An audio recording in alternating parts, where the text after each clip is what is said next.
श्री परमात्मने नमः। श्री सरस्वत्यै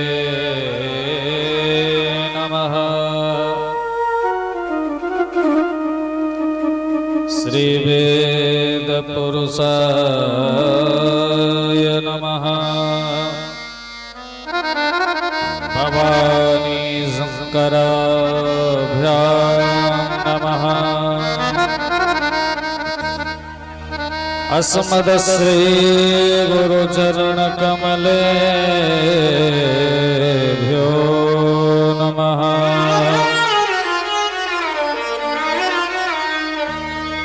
रामाय रामभद्राय रामचंद्राय वेधसे रघुनाथाय नाथाय श्री सीताय पतये नमः। सच्चिदानंद रूपाय विश्वोत्पत्त्यादि हेतवे तापत्रय विनाशाय श्रीकृष्णाय वयं नमः। वागर्थाविव सम्पृक्तौ वागर्था प्रतिपत्तये जगतः पितरो वन्दे पार्वती परमेश्वरो। बुद्धिहीन तनु जानिके सुमिरा पवन कुमार। बल बुद्धि विद्या देहु मोहि हरहु कलेश विकार। गुरोरादिरनादिश्च गुरोः परमो देवता गुरोः परतरमो मूलम् तस्मै श्री गुरवे नमः। जय जय श्री राधारमण जय जय नवल किशोर जय गोपी चित चोर प्रभु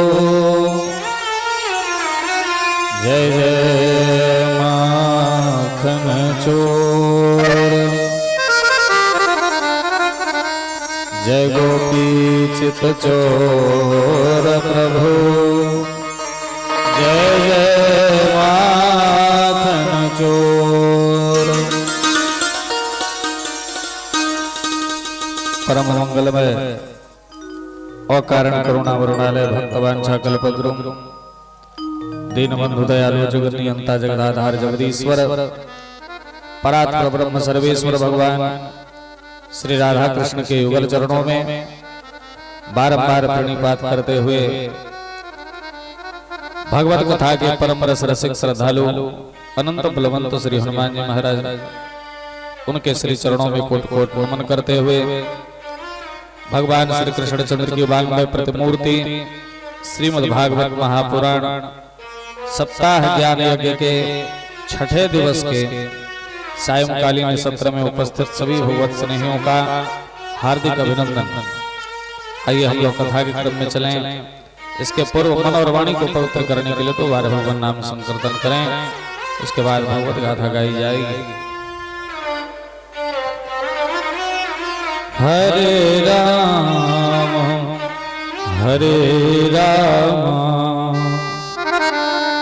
राम राम हरे हरे हरे कृष्ण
कृष्ण कृष्ण हरे हरे हरे राम हरे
प्रेम से बोले राधा माधव भगवान की अयोध्यानाथ भगवान की अयोध्या राम जी लला की पवन सुत हनुमान जी महाराज की उमापति महादेव की श्रीमद्भागवत महापुराण की सप्ताह ज्ञान यज्ञ की ओम नमः पार्वती पतये हर हर महादेव।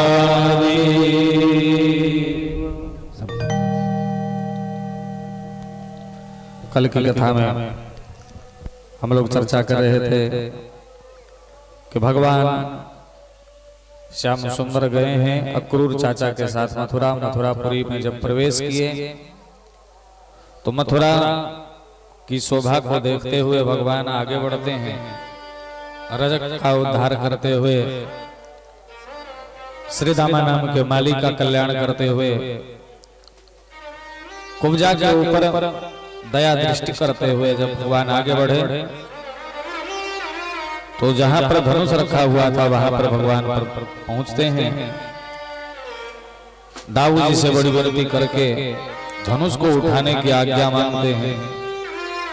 तो महाराज आप आदेश करें तो हम धनुष उठावें। बलराम जी महाराज आदेश दे देते हैं और भागवत कार लिखते हैं कि करेण वामेन सलीलमुद्धृतम् सज्जं च कृत्वा निमिषेण पश्यताम् नृणां विक्रस्य प्रभञ्जमद्यतो यथेक्षुदण्डं मदकरयोरुक्रमः। भगवान श्री कृष्ण धनुष को उठाए, बोले दोनों हाथ नहीं लगाना पड़ा भगवान, बड़ी सहजता के साथ भगवान श्री कृष्ण ने बाएं हाथ से धनुष को उठाया। करेण वामेन, बाएं हाथ से भगवान श्री कृष्ण धनुष को उठाते हैं और जैसे ही उठाए सो धनुष टूट गया।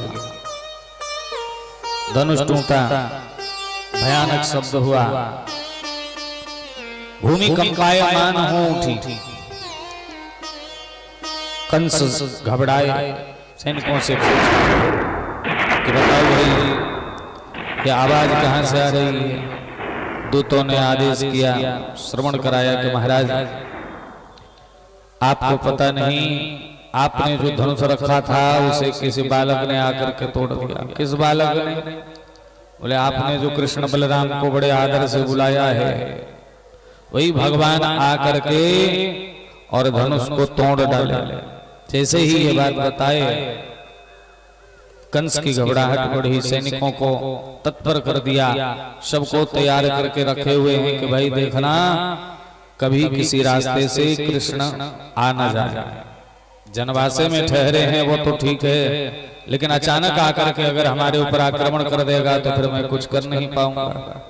इसलिए सभी लोग जागृत अवस्था में रहना और देखते रहना कि कहां से आते हैं, कैसे आते हैं, अपनी तैयारी बना करके रखो। सारे सैनिक तैयार थे।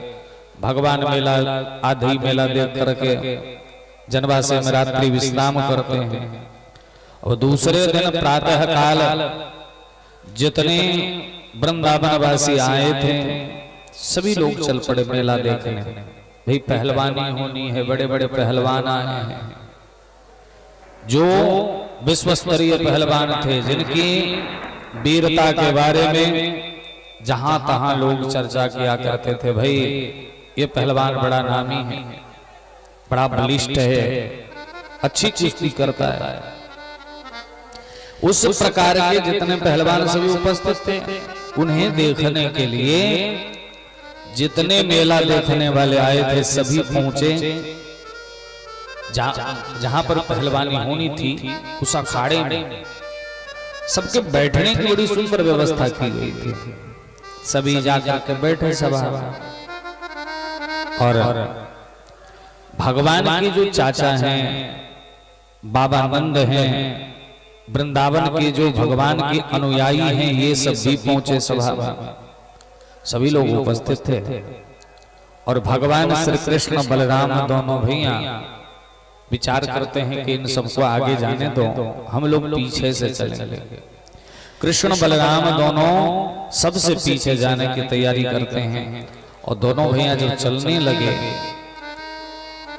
अखाड़े में प्रवेश करने की तैयारी पर हैं तो देखा कि अखाड़े के मुख्य द्वार पर जहां से प्रवेश करना था वहां पर एक हाथी खड़ा था, विशालकाय हाथी। एक अकेले हाथी में 60,000 हाथी का बल था और इस हाथी का नाम है कुबलया पीड़। कुबलया पीड़ नाम का हाथी द्वार पर खड़ा था, मदोन्मत्त था। महावत ऊपर सवार है, अंकुश लिए तैयार है कि जैसे ही कृष्ण बलराम आएंगे द्वार के तरफ तो अंकुश का प्रहार कर देना है, हाथी दौड़ेगा, सूंड में लपेट करके श्री कृष्ण को पटक देगा और मारे जाएंगे। तैयारी बनाए हुआ खड़ा था। भगवान जब आने लगे तो बलराम जी महाराज से कहते हैं कि दाऊ, ऐसा लगता है कि हमारे आने की खुशी में मामा जी ने स्वागत की बड़ी सुंदर व्यवस्था करी है।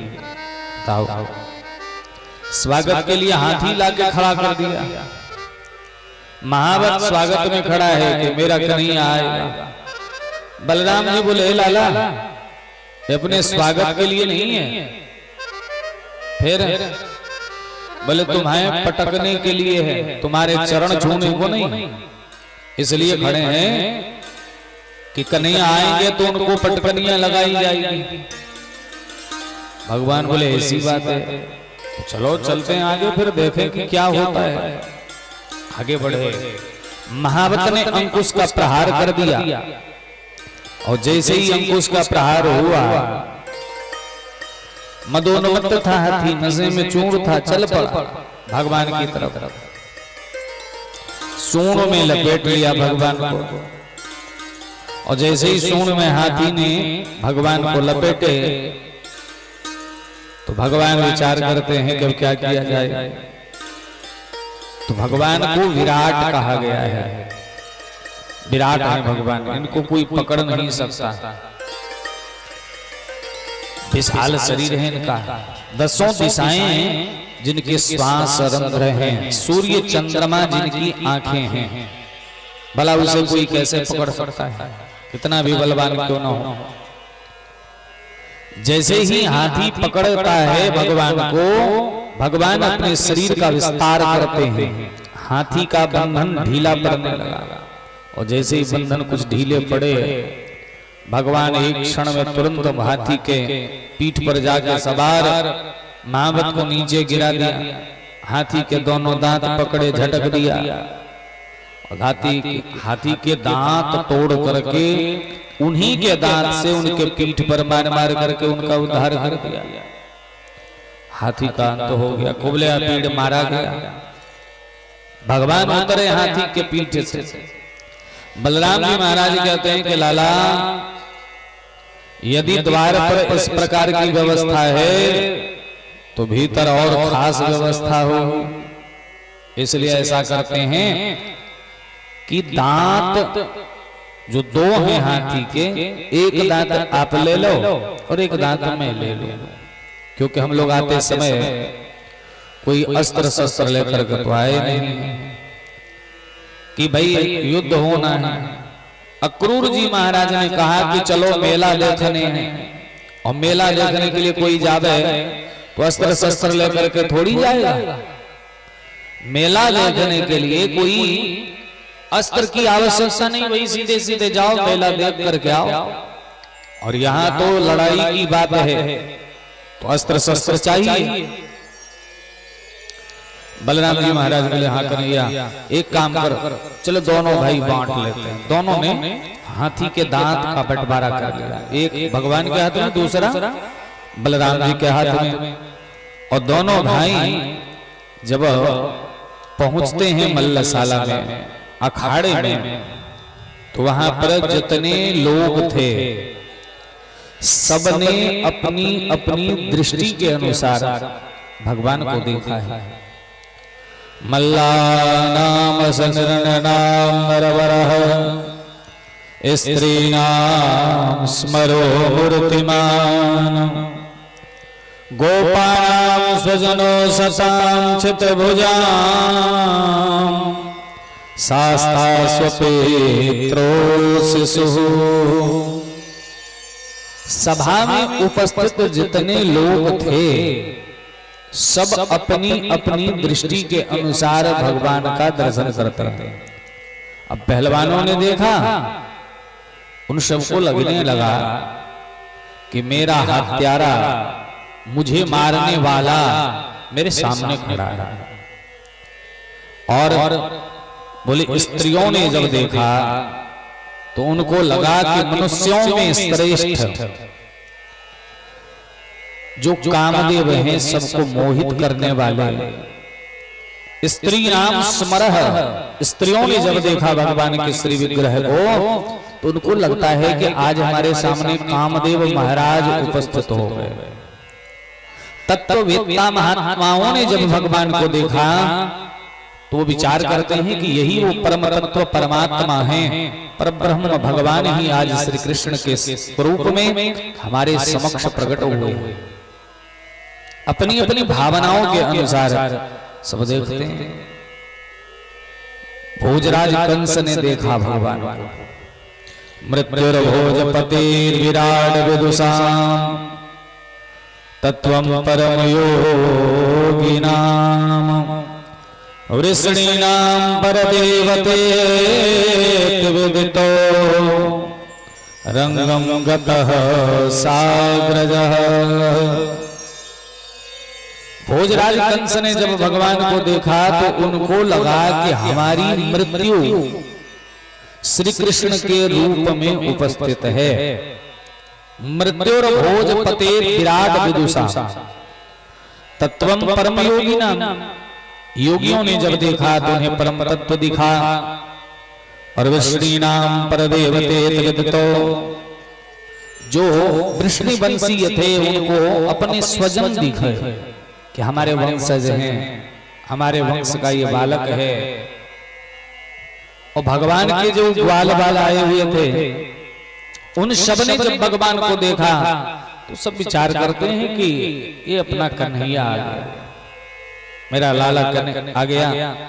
एक कन्हैया इधर आ जा, इधर आ जा, बुलाने लगे सब, आजा करके। भगवान को बुला रहे थे, भगवान बढ़ने लगे। हमारे मित्र आए हैं, हमारे सखा आए हैं, तो भाई हम उन्हीं के पास बैठे थे। दोनों भैया रक्त रंजित दांत हाथी के कंधे पर धारण किए हुए बड़े जा रहे थे और सब अपनी अपनी दृष्टि से भगवान का दर्शन कर रहे थे। और भगवान जब अपने मित्र वृंद के समीप जाने लगे, उसी बीच चाणूर नाम का एक पहलवान दैत्य आ गया, पकड़ लिया भगवान को। कहाँ जा रहे हो? भगवान बोले अपने बाबा के पास बैठने, पहलवानी देखनी है। तो बैठ करके दर्शक सही किनारे में बैठते हैं ना, तभी तो देख पाएंगे आसानी से, अच्छे से। इसलिए जा रहे अपने बाबा के पास बैठे। जैसे बात कही, चाणूर ने कहा कि बालक तुम बैठ नहीं सकते। क्यों? बोले इसलिए क्योंकि तुम ही को हो कुश्ती लड़नी है, पहलवानी तुम्ही को लड़नी पड़ेगी। भगवान बोले किससे? बोले मेरे साथ। भगवान कहते हैं कि भाई कहां तो मैं छोटा सा बच्चा और आपका इतना बड़ा शरीर, इतनी बड़ी अवस्था, आप मुझसे दोगुने उम्र के हो, और बताओ आपके साथ में कैसे युद्ध कर सकता हूँ, कुश्ती लड़ सकता हूँ? ये न्यायिक बात तो नहीं है। हाँ, यदि मेरे बराबरी का कोई बच्चा लड़ने आवे, मेरे बराबरी का कोई लड़ने वाला हो तो ठीक है, हम पहलवानी लड़ेंगे। अब लेकिन किसी बूढ़े व्यक्ति के साथ, किसी अधेड़ व्यक्ति के साथ एक छोटे से बच्चे को लड़ा दिया जाए और बच्चे मात खा जाए, हार जाए, तो बताओ क्या आप उसे नियम की लड़ाई मानोगे? बोले देखो श्री कृष्ण, मुझे सब पता है कि तुम देखने में छोटे हो, लेकिन ऐसे हो नहीं। भगवान बोले फिर? तो चाणूर कहता है कि न बालो न किशोरस्त्वं बलश्च बलिनाम्बरः लीलये भोर्हतो येन सहस्रद्वीपपद्यता। हे श्री कृष्ण, मैं जानता हूं कि आप न बालो न किशोरस्त्वं, न आप छोटे बच्चे हो न जवान हो, फिर कौन है? बोले मेरी दृष्टि से आप सर्वशक्तिमान हो, आप जब चाहो जो चाहो कर सकते हो। उतना का उद्धार किया, बकासुर, वत्सासुर, अघासुर, तृणावर्त, व्योमासुर, सक्रासुर, इन सबका उद्धार करने वाले आप ही तो हैं। ये मुझे ज्ञात है, मुझे सब पता है।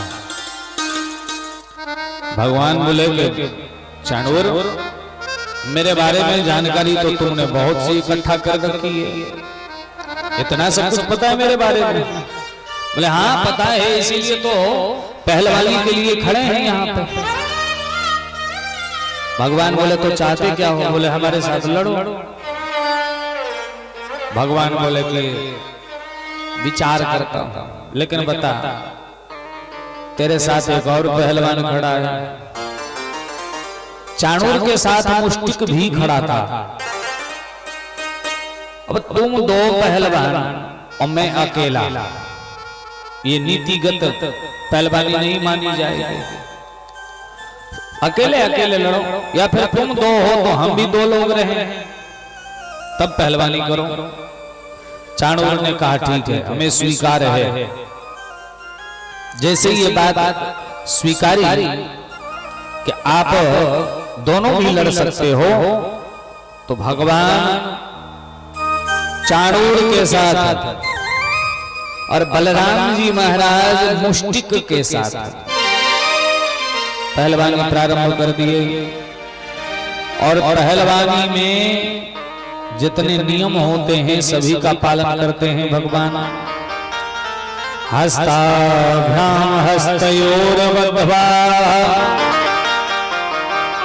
पदभ्यामेव च पादयोः। पहलवानी में हाथ से हाथ मिलाए जाते हैं, कंधे से कंधा मिलाया जाता है, घुटने से घुटना मिलाया जाता है। सभी पैतरों को भगवान आजमाते हैं और पहलवानी चलने लगी।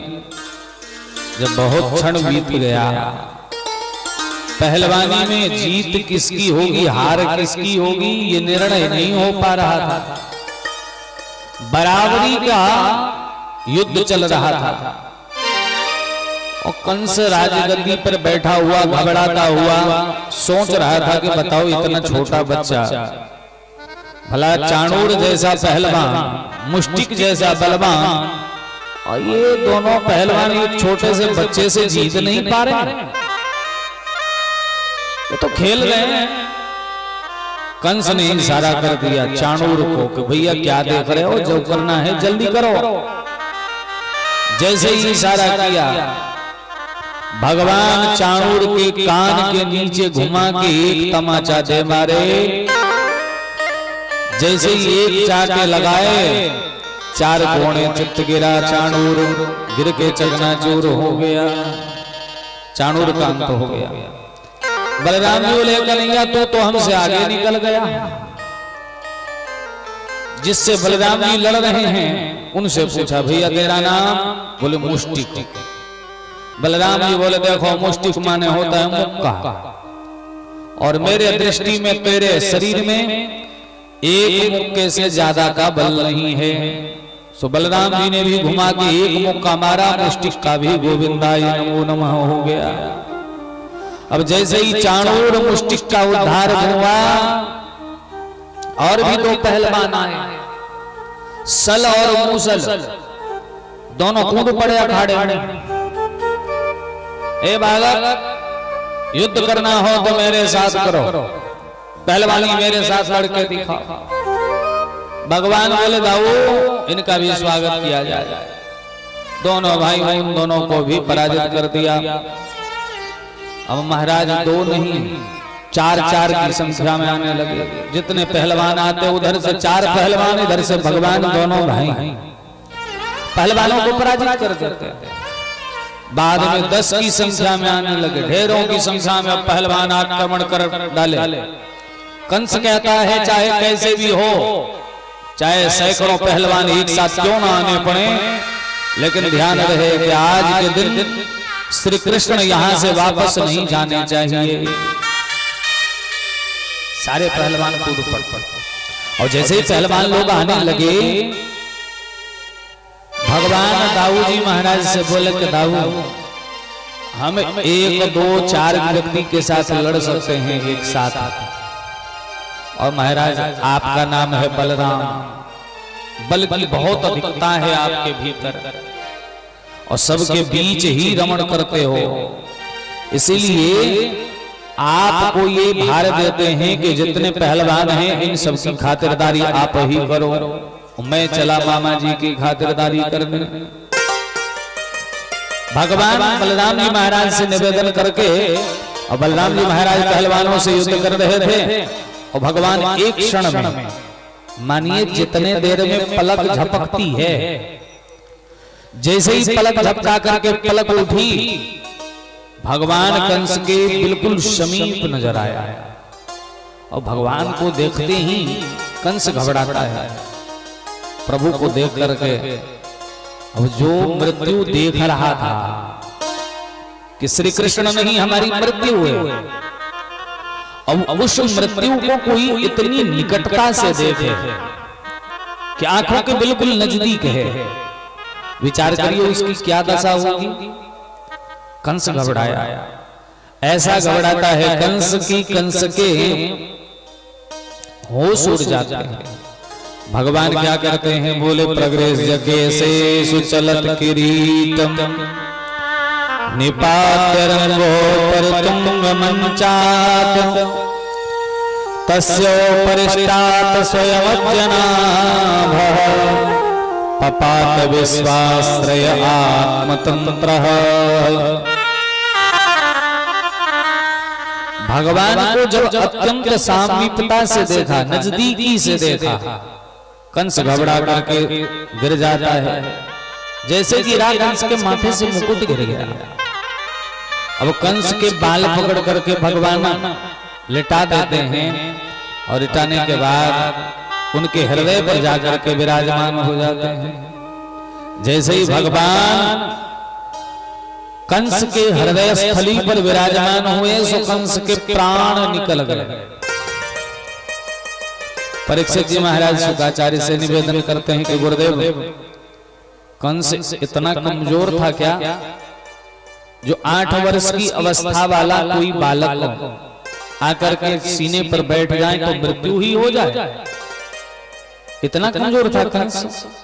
बोले नहीं, कंस में इतनी क्षमता थी कि जिस कुवलयापीड़ हाथी का उद्धार किया है भगवान ने, जिस हाथी में 60,000 हाथी का बल था, इस हाथी को पटकने वाला कोई नहीं हुआ। यह हाथी जरासंध का था, और जरासंध के यहाँ 2 बेटियां हुई। जरासंध के घर 2 बेटी।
प्रेम से बोले भक्तवत्सल भगवान की।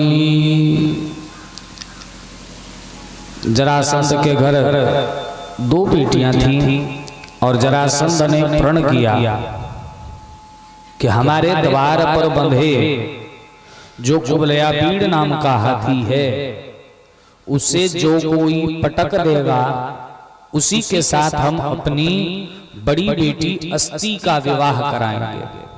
प्रण कर लिया था।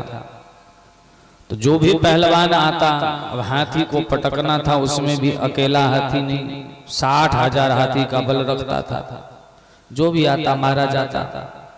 जब ये बातें कंस के कानों तक पहुंची, पता चला कि ऐसी ऐसी शर्तें हैं, तो कंस गया और जाकर के कुबलयापीड़ नामक हाथी के साथ भयानक युद्ध किया। उस युद्ध में कंस ने कुबलयापीड़ को पटक दिया। जैसे ही पटकता है उसी समय जरासंध ने अपनी बड़ी बेटी का हाथ कंस के हाथ में सौंप दिया। लो, आज से हमारी कन्या आपकी, अब आपकी पत्नी है। जरासंध की छोटी बेटी थी प्राप्ति। प्राप्ति ने भी कहा कि महाराज पिताश्री, हम भी चाहते हैं कि कंस के साथ हमारा विवाह हो, क्योंकि इतने बलशाली, इतने पुरुषार्थ संपन्न हमें कोई और प्रतीत नहीं होते। कंस ने उनका भी विवाह करा दिया। कंस की दोनों बेटी अस्ति और प्राप्ति दोनों के साथ कंस का विवाह हुआ। जब चलने लगा कंस, तो जरासंध ने आशीर्वाद स्वरूप हाथी प्रदान कर दिया। ले जाओ इस कुबलयापीड़ हाथी को, तुम्हारे काम आएगा। वही कुबलयापीड़ हाथी आज मारा गया भगवान के हाथ। अब कुबलयापीड़ हाथी को पटकने वाला था कंस। भला किसी छोटे बालक के शरीर पर आने से मृत्यु कैसे हो सकती थी? बोले फिर मर कैसे गया? बोले भगवान तीनों लोक का भार उठाने वाले हैं। तीनों लोक का भार भगवान के ऊपर है और वो सारा भार लेकर के भगवान कंस के ऊपर सवार हो गए। भला कंस की इतनी क्षमता भी तो नहीं थी कि पूरे त्रिलोकी का भार उठा ले। इसीलिए कंस के प्राण चले गए। कंस का प्राणांत हुआ। अब जैसे ही कंस के मृत्यु की खबर पाए सब लोग, बहुत ऐसे लोग थे जो आनंदित हुए, प्रसन्न हुए, लेकिन जो इनके अनुयायी थे, कंक आदि, जो इनके भाई थे और भी, वो सभी आ गए भाई के मरने के बाद। तस्यानुजा भ्रातरोष्टौ कंकन्यग्रोधखादयः अभ्यधावन् विक्रोधा भ्रातृनिर्वीशकारिणः।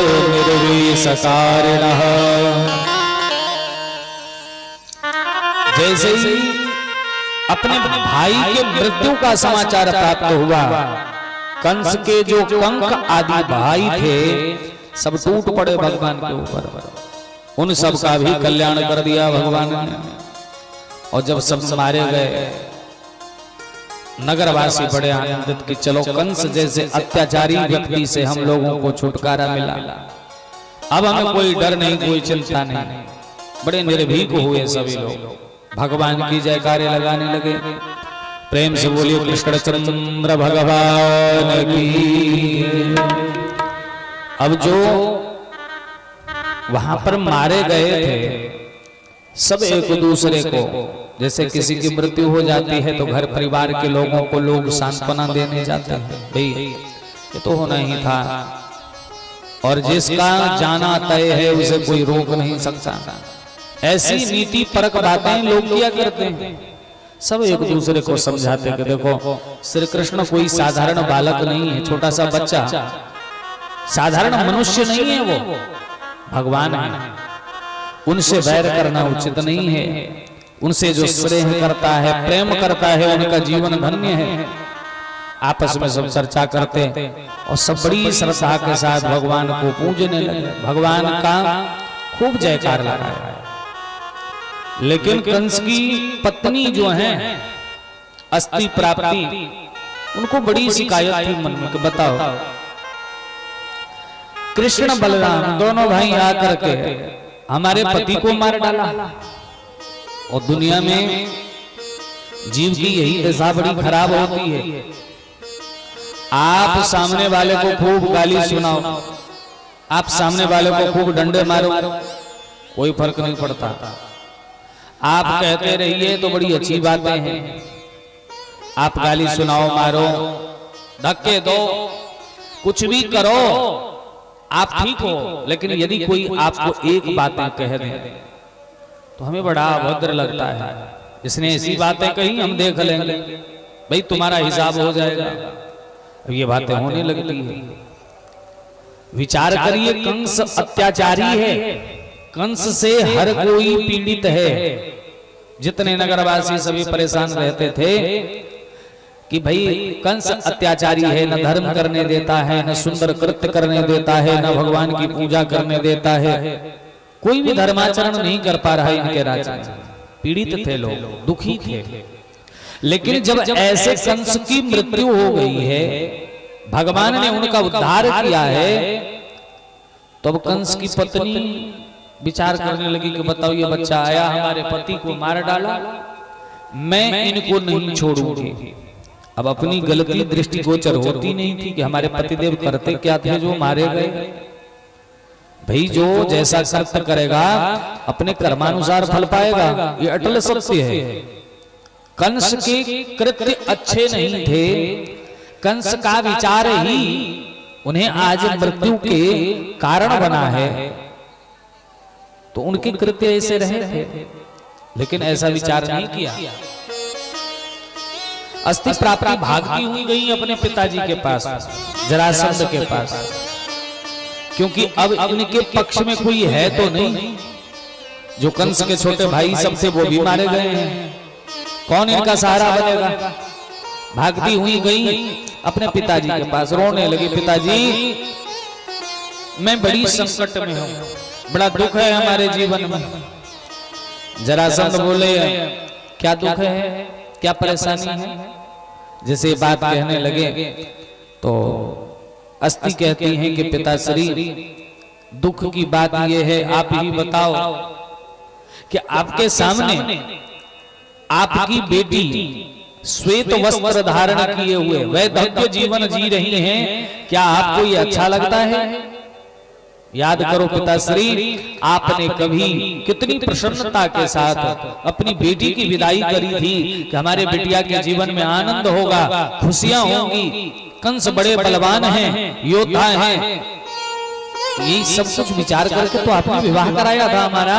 पिताजी देखो आज हमारी दशा, मैं वैधव्य जीवन जी रही हूं। जरासंध ने कहा कि बेटी तू चिंता मत कर, मैं देख लूंगा। किसने किया ऐसा, बोले श्री कृष्ण बलराम ने। जरासंध सांत्वना दिया, चिंता मत करो, मैं छोड़ूंगा नहीं श्री कृष्ण को। ये तो सांत्वना देकर के जरासंध अपनी बिटिया को रख रहा है। इधर मथुरापुरी में सभी लोग बड़े प्रसन्न थे। अब नंद बाबा कन्हैया से बोले कि लाला अब कंस का भी मरण हो गया है, मथुरापुरी में सब लोग बड़े आनंदित हैं। अक्रूर जी महाराज जो कारागार में थे उन्हें मुक्त करा दिया गया है। देवकी वसुदेव जो बेड़ियों से बंधे थे उनको भगवान ने बंधन से मुक्त करा दिया है। अब नंद बाबा बोले कन्हैया तुम चले थे ना जब वृंदावन से, तो वृंदावन वासियों को कहा था कि मैं आज जा रहा हूं, परसों लौटूंगा, अब तो चलने की तैयारी करो। हो गया ना सारा कार्य, चलो हम चलें। भगवान को जब चलने की बात कही तो कन्हैया नंद बाबा को अकेले में एकांत में ले गए, पूछने लगे कि बाबा आप वसुदेव के सच्चे मित्र हो, सच्चे दोस्त हो। बोले हाँ, क्यों तुम्हें कोई संदेह है। बोले नहीं पिताश्री, बाबा मैं इसलिए पूछ रहा हूं आपसे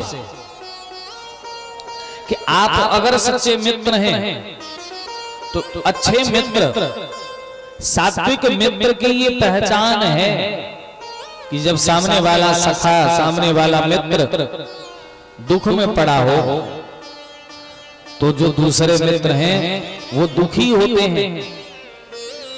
अगर सामने वाला मित्र प्रसन्न हो तो हमें हमारे मित्र अगर प्रसन्न दिख रहे हैं, वो यदि खुश है, आनंद में है, तो हमारा ये कर्तव्य है कि हम कितना भी दुखी क्यों ना हो अपने मित्र के प्रसन्नता में अपनी खुशी ढूंढें।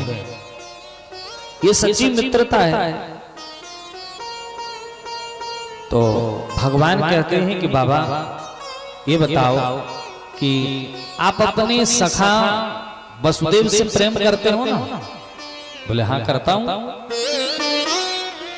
आपको पता है उनकी 8 संतानें हुई, 6 बेटे हुए, कंस ने मार डाला, 7वें गर्भ का पतन हो गया, 8वें गर्भ में एक कन्या आई, बेटी ने जन्म लिया, वो भी आकाश में चली गई।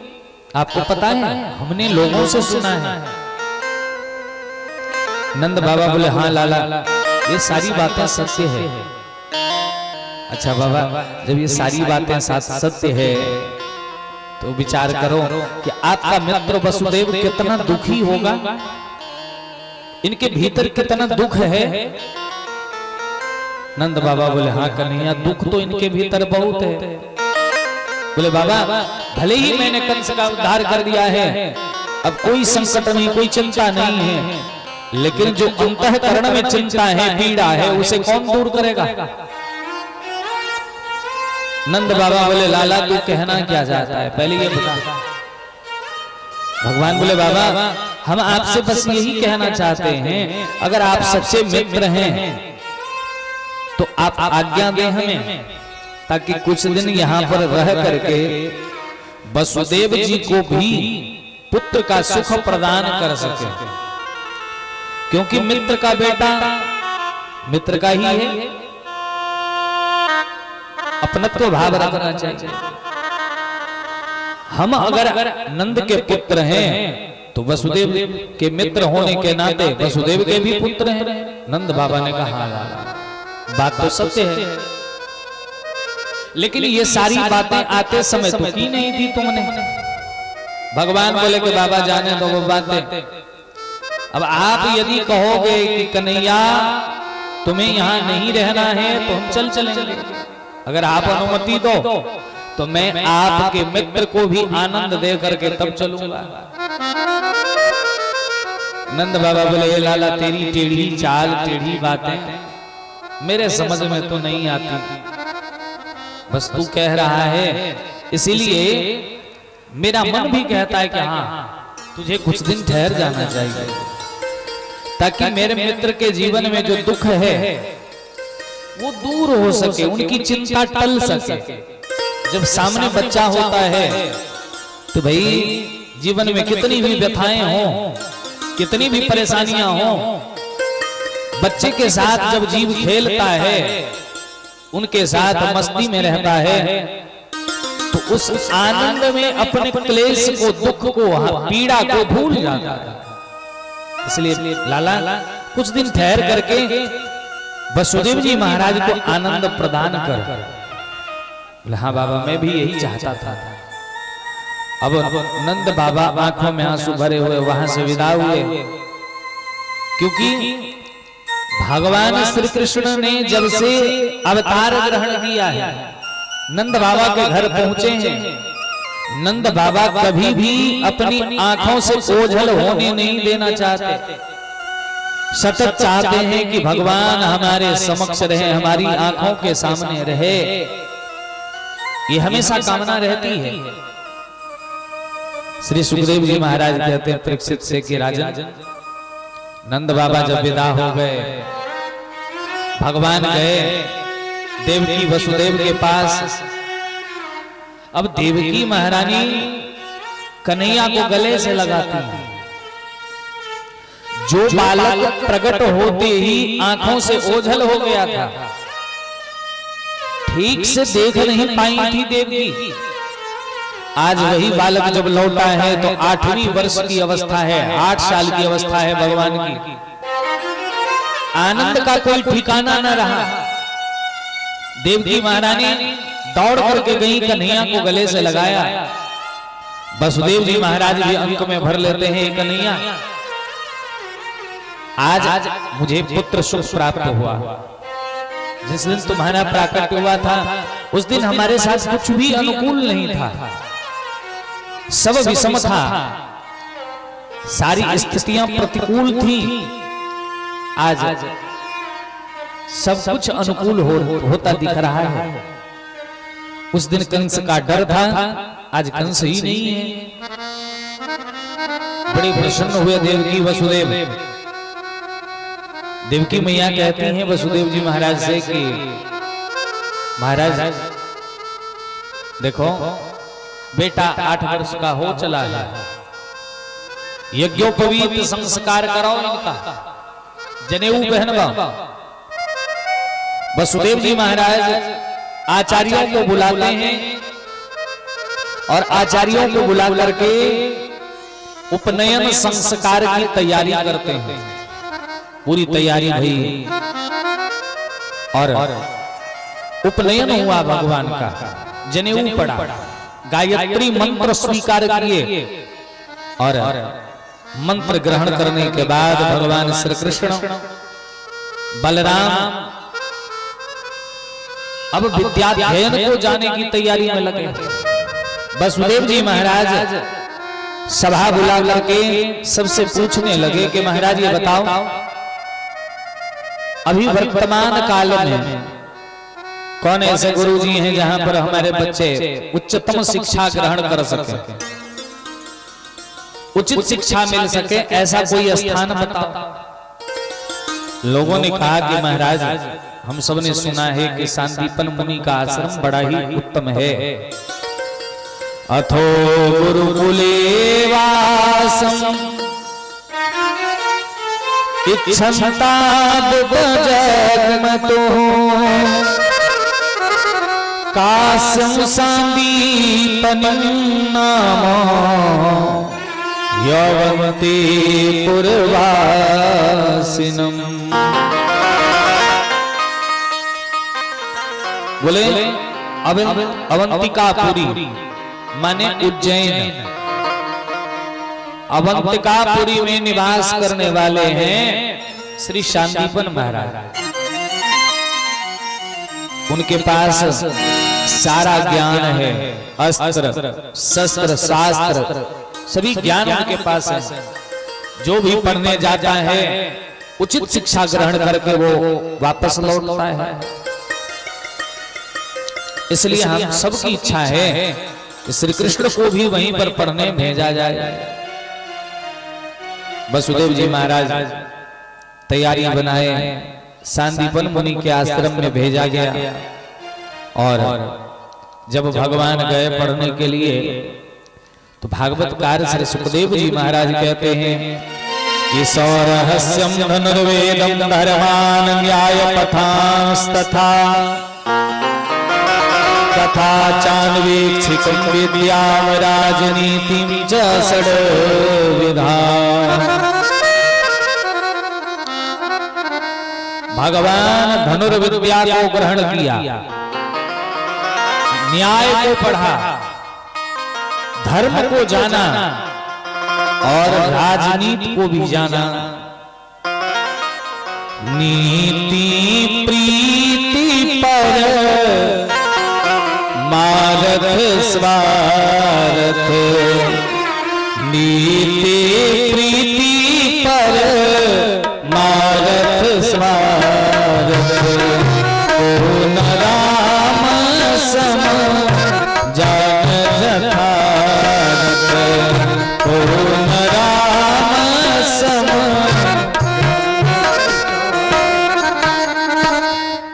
नीति प्रीति परमारथ स्वार्थ, कौन राम सम जान जठारथ। भगवान नीतिज्ञ हैं, प्रेम को जानने वाले हैं, परमार्थ क्या है स्वार्थ क्या है सब जानने वाले हैं और सब कुछ को भगवान ग्रहण करते हैं, पढ़ते हैं, जानते हैं, समझते हैं। बोले कितने दिन में समझे होंगे भगवान? ज्यादा समय लगा होगा? बोले नहीं नहीं, आश्चर्य की बात तो यही है ना कि भगवान पढ़ने को चले जाएं, जिनके संकल्प मात्र से जगत का निर्माण हो जाता है, वो अगर पढ़ने जाएं, कहीं पे विद्याध्ययन करने जाएं, वही आश्चर्य की बात है। और पढ़ने चले गए, कुछ समय व्यतीत कर दिया, और भी आश्चर्य हुआ। शुकाचार्य कहते हैं कि राजा जाति सहज श्वास श्रुतिचारी, सोहरी पढ़े यह कौतुक भारी। जाति सहज श्वास श्रुतिचारी, सोहरी पढ़े यह कौतुक भारी, जिनके श्वास से चारों वेद का प्राकट्य हुआ है। अब वो भगवान पढ़ने जाए, बड़ी आश्चर्य की बात है। भगवान गए और समय कितना लगा है? बोले 64 रात्रि। भगवान श्री कृष्ण को ज्यादा दिन नहीं पढ़ना पड़ा, मात्र 64 रात्रि व्यतीत होने पर भगवान ने सभी विद्याओं को ग्रहण कर लिया है। अहोरात्रिश्चतुष्षष्ट्याम् सनयतो तावतीह कलाः, गुरु दक्षिणयाचार्यं छन्दयामास सोऽपो। भगवान जब विद्वान हो गए, विद्या संपन्न हो गए, अब शिक्षा ग्रहण करके गुरु जी के पास गए। गुरुदेव आप आदेश करें, क्या मैं विद्यावान हो गया? अब मुझे और भी कुछ आवश्यक है, पढ़ना चाहिए, तो बताओ पढ़ें। गुरुदेव ने कहा कि नहीं कन्हैया, आप अब विद्या संपन्न हो, सर्वकला संपन्न हो चुके आप, अब आप अपने घर के ओर प्रस्थान करें, जा सकते हो आप। भगवान बोले ठीक है गुरु जी, हाँ लेकिन एक बार अपनी गुरु माता का भी आशीर्वाद ले लेना। भगवान गए गुरु माता के पास, माँ को प्रणाम किया। गुरु माँ, आपने पुत्र की भांति हम सबका पालन किया, महीनों आपने अपने समक्ष अपने नेतृत्व में हमें रखा, आपका आभार रहेगा। आपका ये बड़ा उपकार रहा हम सभी के ऊपर। माता जी आप आशीर्वाद दें। जैसे ये बात कही आशीर्वाद की, सांदीपन की पत्नी ने कहा कि लाला मैं आपको आशीर्वाद तो देती हूं, जिस दिन से आप मेरे गुरुकुल में आए, यहाँ पे आए, उस दिन से मैं अपने बेटे को भूल चुकी थी, क्योंकि आप में हमें हमारा बेटा दिखता था। और आज आप जा रहे हो तो आपके जाने के बाद अभी से हमें हमारा बेटा याद आने लगा है। जैसे ये बात कही, भगवान कहते हैं कि माता जी ये बताओ कि बेटा था आपका कोई? बोली हाँ, मेरा एक बेटा था, बड़ा विलक्षण था, विद्यावान था, संस्कारी था, हमारा बहुत आदर करता था। अल्लाह पता नहीं, एक दिन समुद्र के किनारे गया और समुद्र के किनारे जाकर के वहां से लौटा नहीं, और पता नहीं मेरा बेटा समुद्र में डूब गया या किसी ने अपहरण कर लिया, कहां गया मेरा बेटा ये पता नहीं चल पाया। लाला मैं, अगर तू मुझे प्रणाम कर आशीर्वाद पाना चाहता है, तुझे आशीर्वाद की कामना है ना? एक कन्हैया मैं तुमसे विनती करती हूँ, सुना है कि तू भगवान है और भगवान तो सर्वसमर्थ होते हैं। मेरा परम सौभाग्य है जो मेरे सामने भगवान आकर के मुझसे पूछते हैं, आशीर्वाद याचना करते हैं, आशीर्वाद की कामना करते हैं।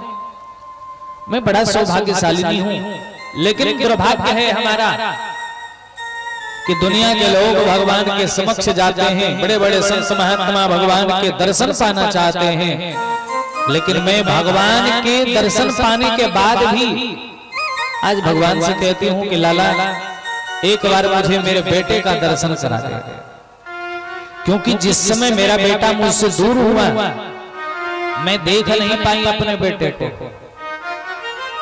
भाई जाना आना तो पूरी दुनिया में लगा है, संसार में लगा है, कोई आता है कोई जाता है।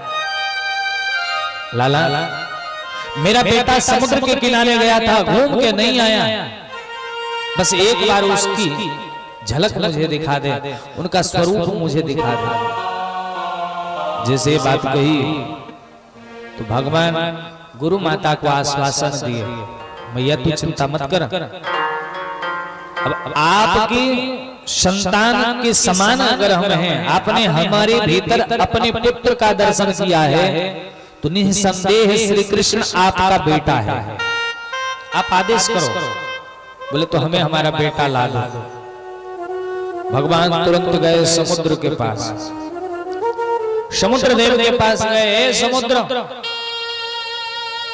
मैं श्री कृष्ण तुम्हें आदेश करता हूं कि यथाशीघ्र जितनी जल्दी हो सके मेरे सामने मूर्तिमान हो जाओ। समुद्र देव तुरंत मूर्तिमान होकर के मनुष्य रूप धारण करके प्रकट हो गए। महाराज आदेश करें। भगवान कहते हैं कि समुद्र, ये बताओ हमारे गुरु जी का बेटा आया था और तुम्हारे किनारे पर घूम रहा था, खेल रहा था, कहां गया हमारे गुरु का बेटा? जैसे ये बात पूछने लगे, समुद्र कांपने लगा। समुद्र कहता है कि प्रभु मेरा कोई दोष नहीं। हाँ, मैंने ये देखा था कि मेरे किनारे पर एक बालक खेल रहा था जो आपके गुरुजी का बेटा है, ये भी मुझे पता है, लेकिन अब समुद्र के किनारे से फिर कहां गया ये मुझे ज्ञात नहीं है। जैसे बात कहें, भगवान कहते फिर किसको पता होगा? बोले महाराज अब ये कोई आवश्यकता थोड़ी है कि हम 24 घंटे देखते रहें कि कौन आया कौन गया। देखा था बस, उसके बाद कहां गया मुझे ज्ञात नहीं। हाँ, हमारे भीतर एक दैत्य रहता है, जिस दैत्य का नाम है शंखासुर। हो सकता है कि शंखासुर नाम के दैत्य ने उस बच्चे का हरण कर लिया हो, चोरी कर लिया हो। एक बार जाकर के प्रभु उनसे पूछिए, हो सकता है कि शंखासुर ने हरण किया हो। समुद्र ने रास्ता दिखा दिया शंखासुर के घर का। भगवान गए, अब शंखासुर से जैसे ही पूछे तो शंखासुर कहता है कि महाराज आप आए हो और देखो मैं असुर हूं, राक्षस हूं, और जिसे कोई खा ले, खाने के बाद चाहे वो फल हो या मिठाई हो ग्रहण कर ले। अब कोई कहे कि भाई वो निकाल के मुझे दे दो, कैसे दे सकता है? दुष्ट तो था ही, दुर्बुद्धिपूर्ण बातें करने लगा। भगवान के साथ शंखासुर का भयानक युद्ध हुआ। आस्ते नाहृतो नूनम तत्कृत्वासस्करं प्रभो जलमावीस्यतं हत्वा नापश्यद्दरेर्भगम्। भगवान बड़ी तीव्रता से शंखासुर के साथ युद्ध करने लगे और शंखासुर का वध कर दिया। शंखासुर का उद्धार हो गया। अब भगवान सोचने लगे कि कहां से पता चलेगा हमारे गुरुजी के बेटे का। गए यमराज के पास, क्योंकि सबका लेखा जोखा तो वहीं पर रहता है। गए और जैसे ही यमराज के पास पहुंचे तो यमराज भगवान का स्वागत करते हैं। और स्वागत जब हुआ, यमराज पूछने लगे, प्रभु ये बतावें कि आज आप अचानक मार्ग कैसे भटक गए?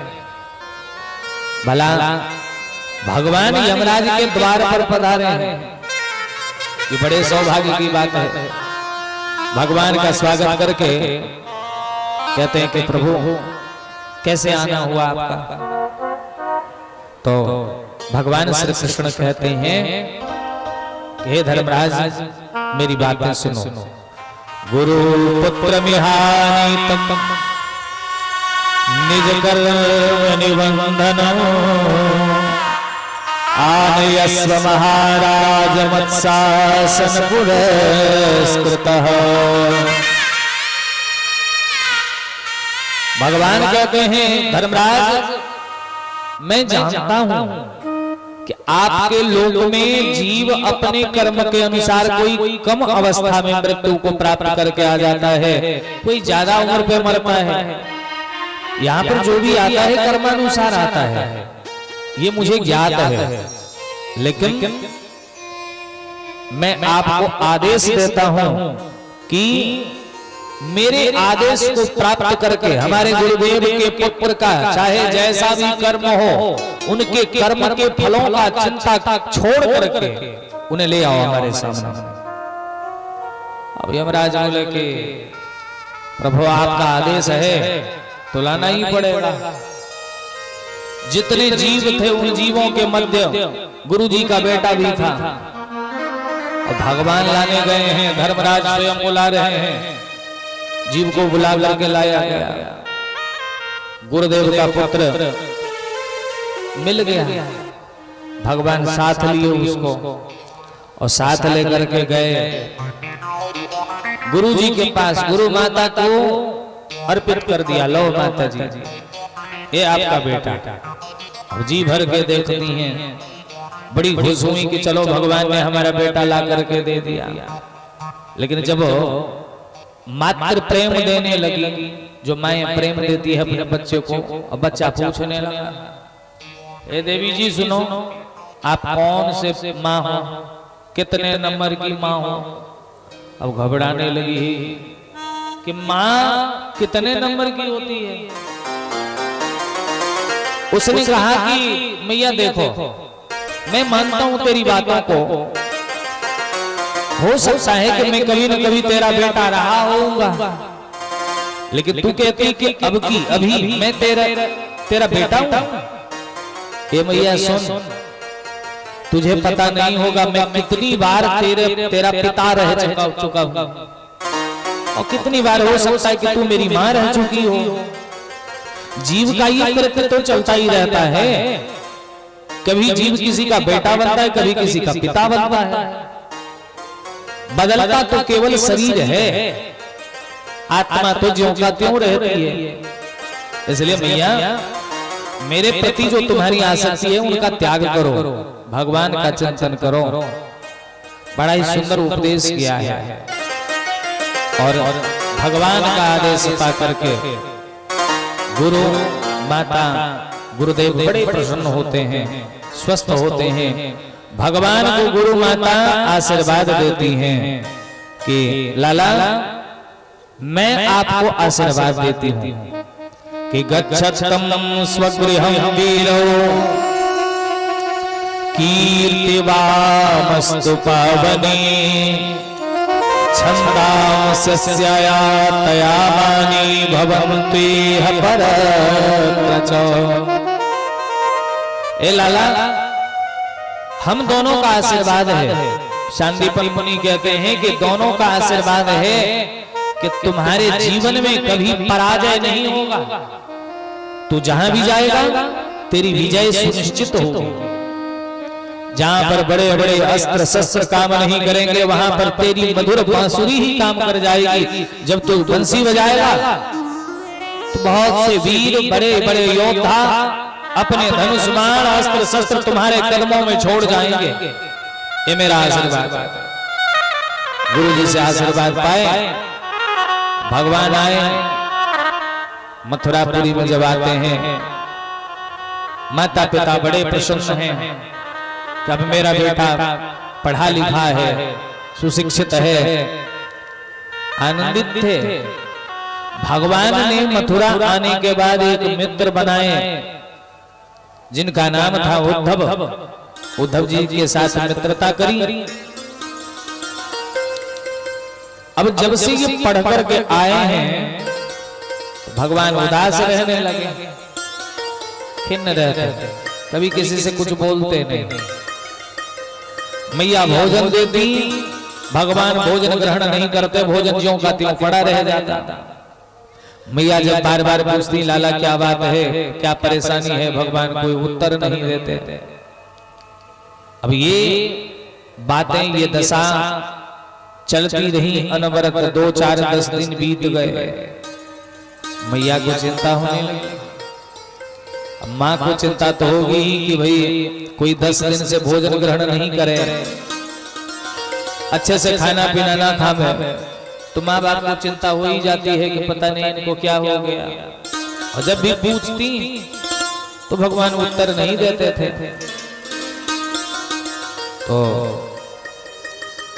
याद आया देवकी महारानी को, अगर हम उद्धव को बुलाते हैं, उद्धव जी महाराज आएंगे, इनके मित्र हैं, और जो मित्र होते हैं सखा होते हैं ना, तो सखा उनके समक्ष आपके मन में कोई भी बातें हो तो उनके सामने आप बड़ी सहजता के साथ आप बता सकते हैं, कह सकते हैं। मित्र के सामने अपने मन की बात को रखने में कोई दुविधा नहीं होती। इसलिए मैया ने उद्धव जी को बुलाया और उद्धव जी को बुला करके कहा कि उद्धव देखो, आजकल ना अपना कन्हैया बड़ा उदास रहने लगा, परेशान रहता है, तो ऐसा करो उनसे जाकर के पूछो कि उदासी का कारण क्या है। उद्धव जी महाराज गए और उद्धव जी महाराज भगवान से पूछने लगे कि कन्हैया ये बताओ कि आप उदास क्यों हो, आप परेशान क्यों दिखते हो, आपकी परेशानी का कारण क्या है। भगवान कहते हैं कि उद्धव जाने दो, आपके समझ में ये बातें नहीं आएगी। जैसे बात कही, उद्धव जी महाराज कहने लगे कि कन्हैया मैं विद्वान हूं, मैं पढ़ा लिखा हूं, और आप कहते हो कि मेरे समझ में बातें नहीं आई। बताओ, जिस उद्धव ने वेद वेदांत का अध्ययन किया है, जिसने भगवान सूर्य से विद्या ग्रहण करी है, वो भला बातें क्यों नहीं समझेगा।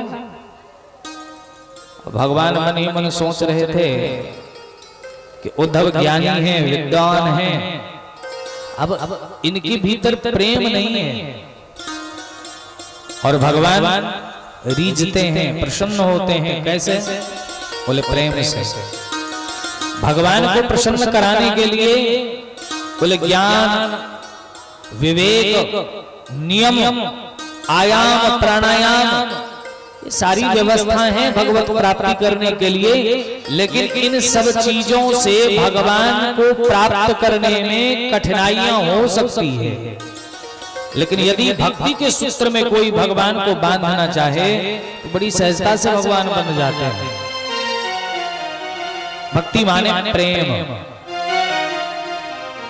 प्रेम के सूत्र में अगर कोई भगवान को बांधना चाहे तो बड़ी सहजता से भगवान मिल जाते हैं।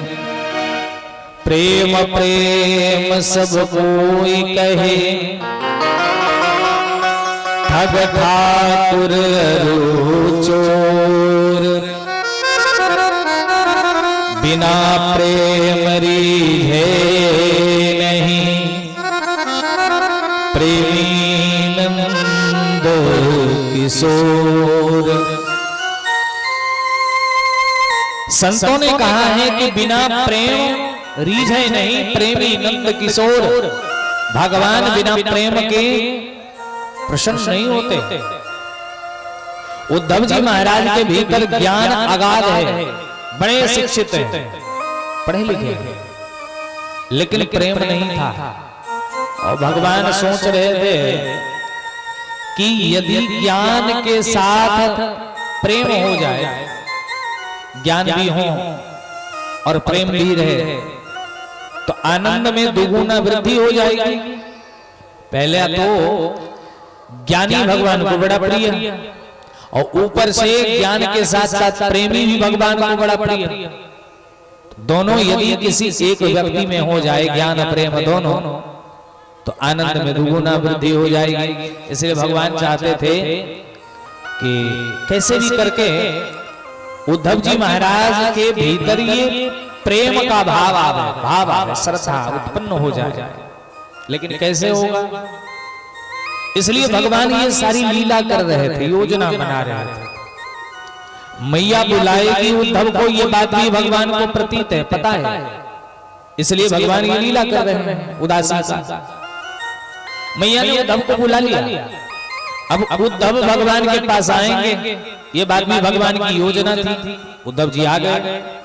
अब भगवान से कहने लगे कि कन्हैया उदासी का कारण बताओ। तो भगवान कहते हैं कि उद्धव आपके समझ में ये बातें नहीं आएंगी।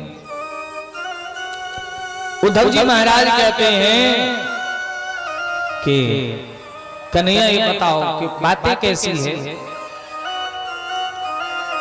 भगवान कहते हैं कि उद्धव इतना आसान नहीं है जो मेरे मन की बात को आप जान सको।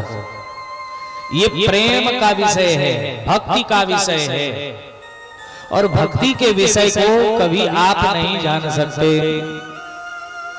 उद्धव जी महाराज बोले क्यों नहीं जान सकता, मैं पढ़ा लिखा हूं, ज्ञानी हूं, मेरे लिए कुछ भी असंभव नहीं है। मैं जो चाहूं सबको जान सकता हूं, परख सकता हूं, समझ सकता हूं। इसलिए कन्हैया बताओ। भगवान उद्धव जी महाराज को बोलने लगे, उद्धव मैं गोपियों को वचन दे आया था कि मैं आज जा रहा हूं, परसों लौट आऊंगा। और बताओ परसों के बदले आज बरसों बीत रहे हैं, मैं नहीं जा पाया वृंदावन। ये क्षोभ है हमारे भीतर, हमारे मन में दुख यही है। उद्धव जी महाराज बोले तो भगवान कहते हैं उद्धव तू तो विद्वान है, एक काम कर, जाकर के वृंदावन वासी गोपियों को समझा दे कि श्री कृष्ण कोई साधारण पुरुष नहीं है, भगवान है।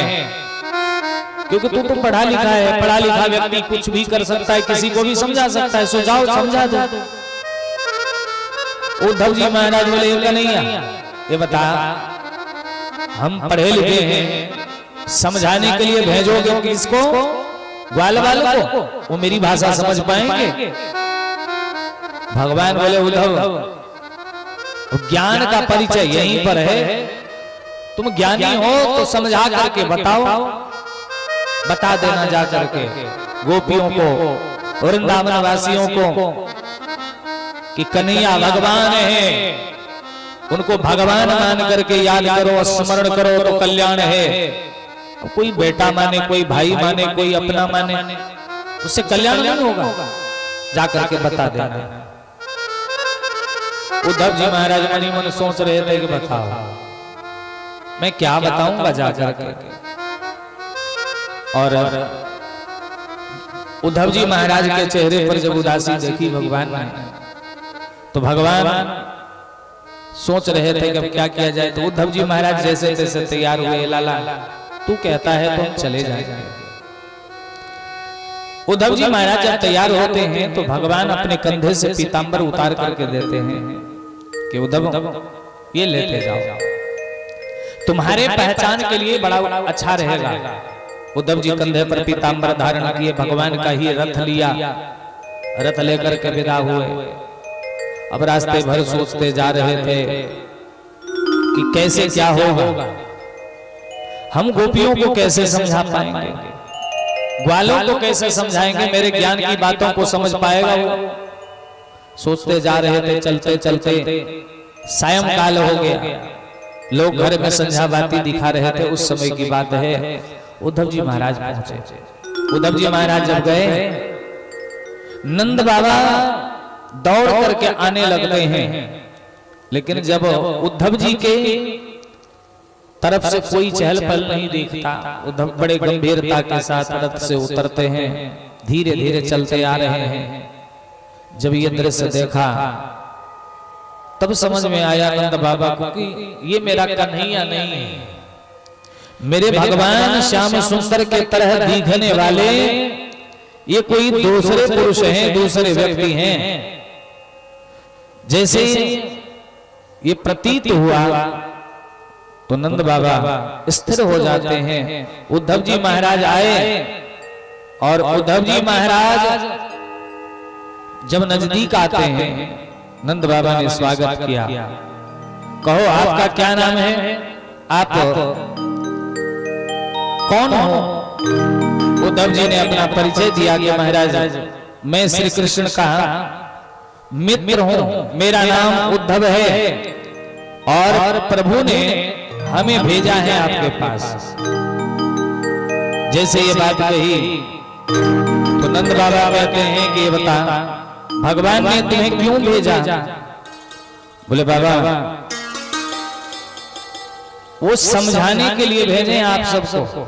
बोले क्या समझाओगे हमें? तो उद्धव जी महाराज कहते हैं कि देखो नंद बाबा, आप जिस श्री कृष्ण को अपना बेटा मान रहे हो, वो श्री कृष्ण आपका बेटा कैसे हो सकता है? नंद बाबा बोले क्यों नहीं हो सकता है? बोले इसलिए क्योंकि भगवान किसी का बेटा हुआ है क्या? भगवान किसी का बेटा कैसे बन सकता है? ऐसा लगता है कि वो बेटा बन गए किसी के, कभी राम जी के रूप में, कभी वामन के रूप में, कभी कपिल के रूप में, किसी के पुत्र नहीं हो सकते। नंद बाबा को उद्धव जी महाराज समझाते हैं कि बाबा बिनु पग चलई सुने बिनु कान करते कर्म करे विधिगान बिनु जिह्वा रसना रस भोगी बिनु वाणी बदता जोगी। भगवान क्या करते हैं? बोले बिनु पग चले, बिना पांव के वो भगवान चलते हैं, बिना कान के सुनते हैं, बिना हाथ के सारे कार्य करते हैं। भगवान की लीला इतनी अद्भुत महाराज की बिना जिह्वा के स्वाद लेवे, बिना वाणी के बड़े बाचाल हैं। इसलिए विचार करो, जिनके अंग प्रत्यंग होते ही नहीं हैं, भला वो किसी का पुत्र कैसे हो सकता है? किसी का बेटा, किसी का भाई कैसे हो सकता है? जैसे बात कही तो नंद बाबा ने कहा उद्धव ये बात तू हमें मत समझा, अगर मेरे कन्हैया के बारे में तुझे कुछ समझाना है तो जाकर के यशोदा को बता, क्योंकि हमेशा यशोदा ही रोती रहती है कि मेरे लाला ने कहा था कि मैं परसों लौट आऊंगा, आज बरसों बीत गए लौट नहीं आया, इसलिए जा यशोदा को थोड़ा ज्ञान दे दे। गए उद्धव जी महाराज यशोदा मैया को समझाए, मैया देखो श्री कृष्ण को बेटा मानना छोड़ दो। यशोदा मैया बोली क्यों? बोले अभी आपने सुना नहीं कि उनके हाथ पांव नहीं होते, उनके कान नहीं, उनके वाणी नहीं, उनके पैर नहीं होते। ये बातें जब कहने लगे उद्धव जी महाराज तो यशोदा मैया कहती उद्धव तू कहता है कि तेरे भगवान के पांव नहीं है, तू कहता है कि उनके हाथ नहीं है, आंख नहीं है, कान नहीं है, वाणी नहीं है, जिह्वा नहीं है, लेकिन मेरी बात सुन, तेरा जो भगवान है उनकी हाथों को पकड़ करके, उंगली को पकड़ करके चलना मैंने सिखाया है। कैसे मान लो कि तेरे भगवान के हाथ नहीं है? मैंने चलना सिखाया है। तुम कहते हो कि भगवान के पैर नहीं है, मैंने देखा है, मेरे इन्हीं आंगन में भगवान अपने सुकोमल सुंदर चरण से चलना सीखे हैं। कैसे मान लें कि भगवान के पैर नहीं हैं? अच्छा आपने कहा कि वो बिना जिह्वा के स्वाद लेते हैं। उद्धव तुम्हारे भगवान इतने जीभ के चाटुकार हैं कि जब लोगों के घर माखन चुराते और शिकायतें आती, मैं मना करती कि कन्हैया लोगों के घर माखन मत चुराया कर, तो उस समय तुम्हारा भगवान कहता था कि मैया जो स्वाद चोरी के माखन में है वो स्वाद अपने घर के माखन में नहीं। बता कैसे मान लो कि वो जीभ के चाटुकार नहीं है? किसी के घर यदि माखन चुरा लें, लोग शिकायत लेकर के आवे, तो अपनी गलती को छुपाने के लिए एक के बदले 10-10 झूठ बोल जाते थे। अपनी बात को सत्य करने के लिए बड़ी बड़ी बातें कर जाते। कैसे मान लो कि वो बाचाल नहीं है, बिना वाणी के बोलते हैं। उद्धव अब जो भी है, अगर मेरा बेटा भगवान है तो ये हमारा परम सौभाग्य है कि हमारे घर पुत्र के रूप में साक्षात भगवान है। अब मैं तो अपना बेटा ही मानूंगी, चाहे वो भगवान हो या कोई साधारण मनुष्य हो। हाँ, अगर भगवान है तो ये और भी सौभाग्य की बात है। उद्धव जी महाराज को लगा कि माँ है, अरे माँ को समझाना थोड़ा कठिन होता है, इनको छोड़ो, अब जाऊंगा